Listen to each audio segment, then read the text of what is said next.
Greetings people, it's Jared here, Wolfgang1, back to do another Transformers review. So this week is going to be the first of 6 reviews, taking a look at the Stunticons. So we're going to start off with each of the individual team members, and then we're going to work our way up to the final combined mode at the end. So this week I'm going to start with, the limbs, and I'm starting off this week with Generation 1 Dragstrip.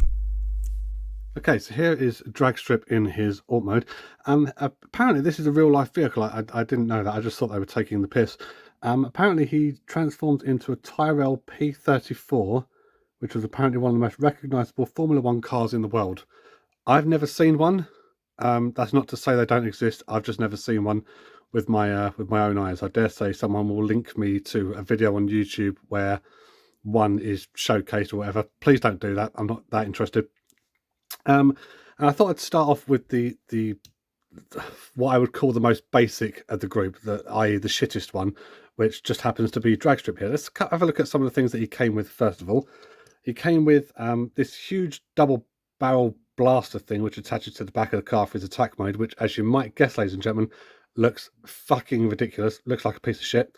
Every one of the Stunticon team members except Motormaster came with one of these, and comes with a tiny little handheld weapon cast in the same plastic color. So yeah, there's a little bit of sculpted detail on that. Yeah, lovely. Now, because he was a carded figure, like the smaller team members all came on cards as opposed to boxes, I don't know if he would have come with this, but just for the sake of argument, there's a tech spec decoder and a product sheet for that year. I don't have an instruction book. In fact, I don't have an instruction book for any of them. That's beside the point. So yeah, he's a 6-wheel Formula 1 car, and he recently got restickered, which was just as well, because the stickers that were on this were, well, they were awful. They were absolutely awful. But not only is he the shittest figure in the group, but he's actually the most basic in terms of the sticker arrangement, because he only came with this one here, the ones on the sides, and the one that's supposed to hold the cockpit glass and a faction emblem. Apart from that, there isn't anything to go on him. So it's a bit of a shame. It would have been nice to maybe pick out a few details that otherwise wouldn't necessarily exist. So plastic wheels by this point. Some of them have gone a little bit rusty, but that's fine. Rolls very nicely on his little plastic wheels.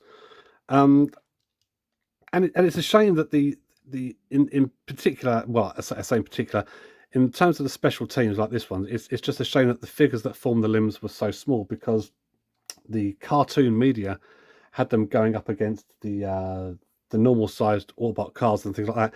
And even as a child, it was a little bit difficult to stretch your imagination that far when this thing is about half or a third of the size of its opponent. But whatever. So yeah, I mean, there's not really that much to say about the alt mode. Apparently, it's a real life car. Who fucking knew? Probably loads of people apart from me. It's got a nice little bit of detail on the engine block just there. That's got a little bit of chrome wear on it. Then again, this thing is about 35 years old now, or whatever the case may be, and despite that, is in remarkable condition for its age. I remember having one of these when I was a kid, and I think I got mine out of a car boot sale or something like that. It didn't have a spoiler, so when it went to transform it wouldn't really stand up very well because it had no feet. You try standing up with no feet and tell me how you get on.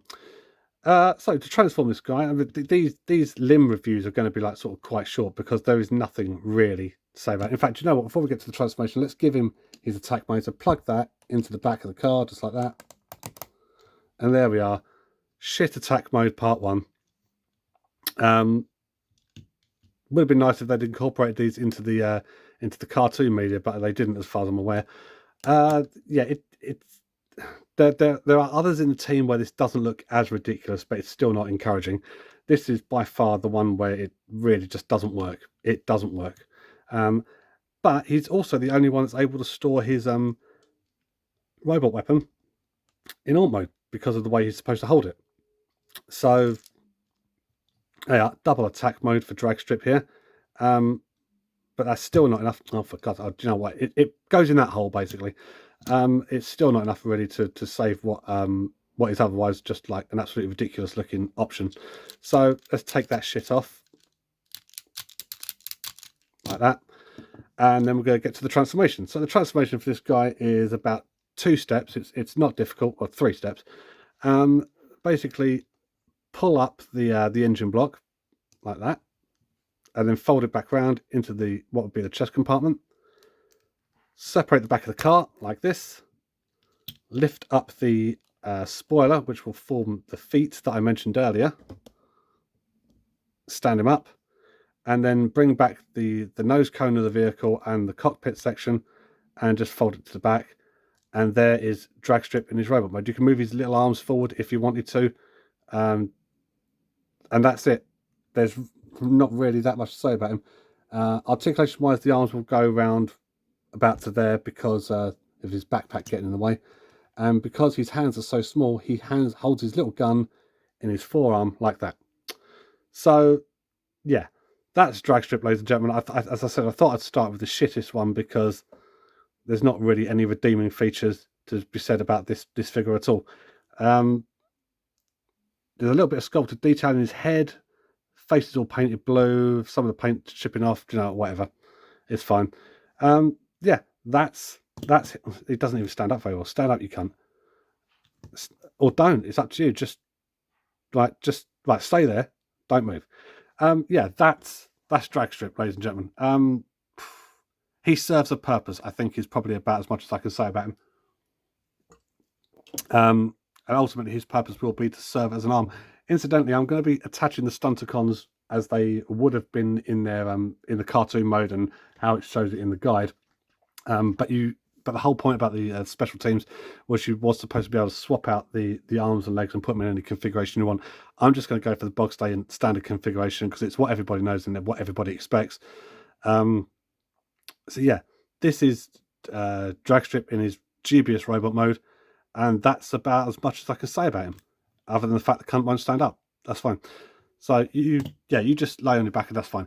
Ladies and gentlemen, thank you very much for watching this review. This is Gerald Gavin Barry, also known as Wolfgang1, saying I'll be back next week with part 2 of the Menasor review, where I will be taking a look at Breakdown. So that sounds like something to tune in for, doesn't it? Until we see each other again, take care.